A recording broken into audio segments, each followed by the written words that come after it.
Extended na ang mga biyahe ng tren habang bukas na rin ang application para sa special permit sa iba pang mga pampublikong transportasyon kasabay ng nalalapit na Pasko. Inanunsyo ng DOTR o Department of Transportation na simula ngayong araw December 16, Lunes, extended na ang mga biyahe hanggang December 23 kasabay ng inaasang dagsa ng mga pasahero ngayong holiday season. Gayunman, paliwanag ng DOTR, hindi ito aabutin ng hating gabi para mayroon pa ring sapat na panahon para sa maintenance ng mga tren.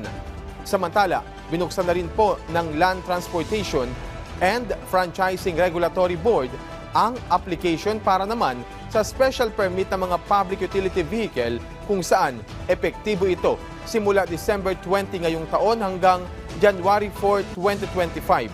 Matatandaan na nauna nang nabigyan ng special permit ang nasa 5,000 na mga bagong units ng TNVS. Gayon din para sa public utility buses, kasabay ng inaasang dagsa ng mga pasahero ngayong Kapaskuhan.